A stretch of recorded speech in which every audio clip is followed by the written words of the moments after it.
Welcome to a tutorial video on JavaScript basics. In this video, I'm going to talk about loops. Loops in JavaScript are a way to move through different things. We can think of loops as a way to move through arrays, move through the property of objects, and also control flow for a number of different loops. For example, if we want 10 or 11, or different ways to control how we produce values. So let's look at some examples here. So we see here on line 1, I have a variable array value equal to an array with 4 values, 5, 6, 7, and 8, all numbers. We're using the for loop right here on lines 3 through 5 to move through that array.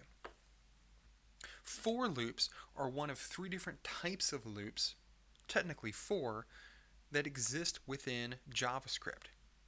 The traditional for loop is a way to move through a certain set of number of loops. So for something, move through this until we get to the end. For loops or for statements are comprised of 3 different parts: the initial value, the condition, and any changes to the initial value. Usually, but not always, they're constructed like this. So we see a for statement with an opening and closing parentheses around its 3 parts. We see an initial value, variable I is equal to 0. We see the conditional that will keep looping until this changes. I is less than array value length, so the length of array value. As we see, this is one number higher than the highest element defined in an array, so the length of this array, which we know to be 4, and then we see what to do with that initial value, that is plus plus.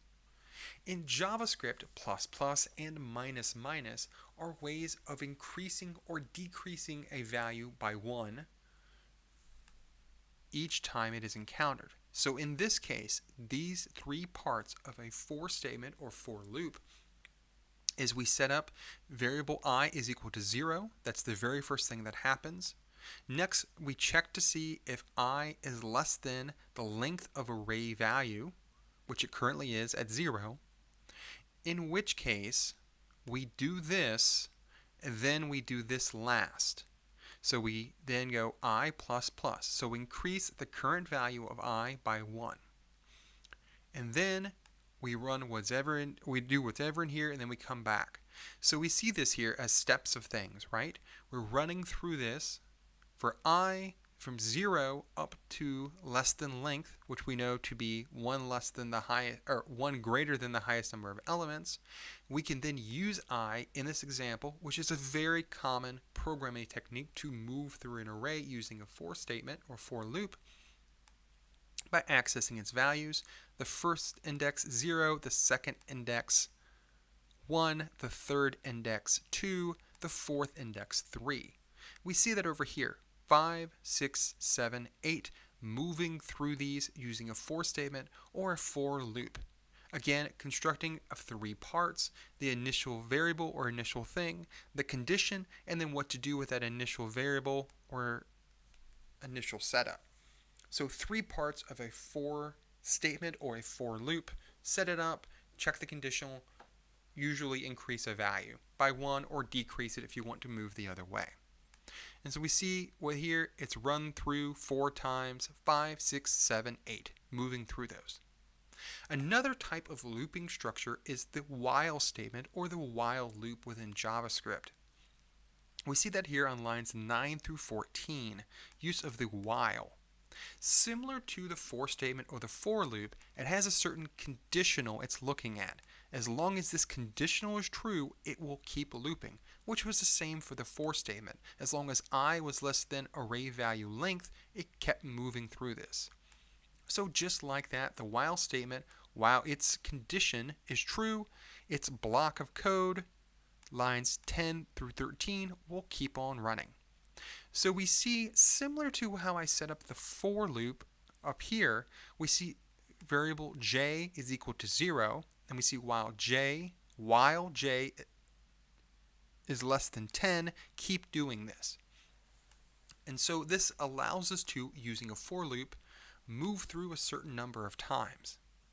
We see this while j is less than 10, so from 0 to 9, a similar construct that we saw up here with 4, we can move through this while loop. So we see that here as the next set of values, using j is 0, 1, 2, 3, 4, 5, 6, 7, 8, and finally 9. When finally it came back, j would be equal to 10, therefore this would no longer be true, and the loop is broken. So a while loop allows us to control the number of things, or control until something changes. So a for loop is best used, usually, to move through something a set number of times, or move through something a set number of ways. A while loop can be used in those ways, but can also be used to just keep moving through until a certain condition is changed. We used it in this case to move through a certain number of times, 0 through 9, while j was less than 10. Another variation of the while loop, although not used as common, is the do while loop, which looks a little like this, lines 18 through 22. It looks like a while loop, but uses the do keyword instead of.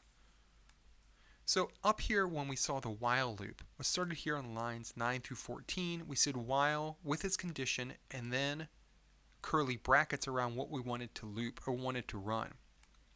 Down here in the do while loop, we write the do keyword, a similar setup, curly brackets around code we want to run, but then we include a while statement right after that.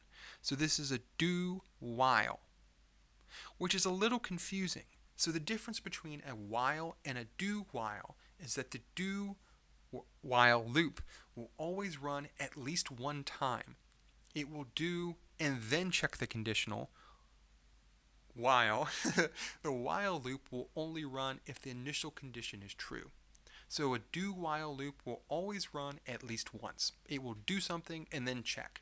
So do while if we care about running at least once, or just while if we care about running multiple times. Finally, there's one more variation. Like a while and do while, there's a variation on a for loop, which is easier to deal with certain types of data.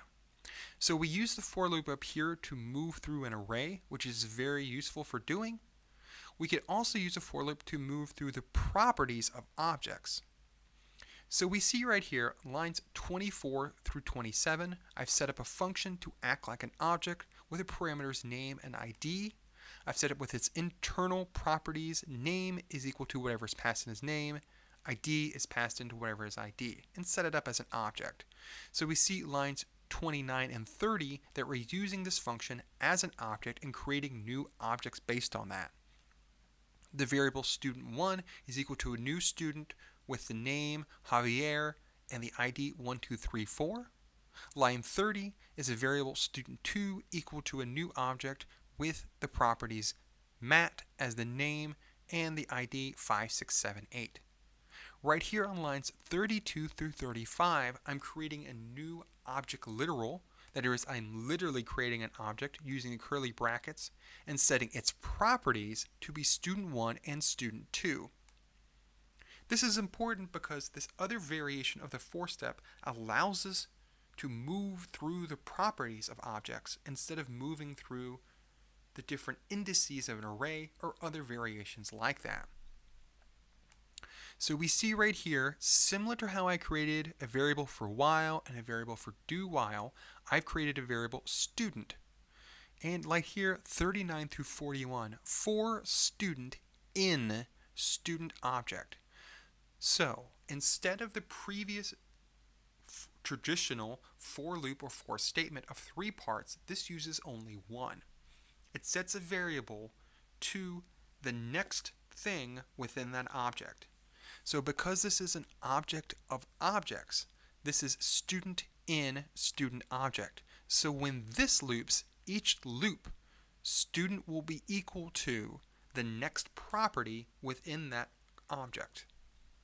Because this is an object of objects, then student will be equal to each object in turn within the larger object structure. And this is the best use of the for loop using the in keyword to check the properties of objects, or in the case of when it's an object of objects or an object with a large number of properties you want to move through. These are the best uses of this. So we see here an object of objects. We want to see within the student object the individual student 1 and student 2.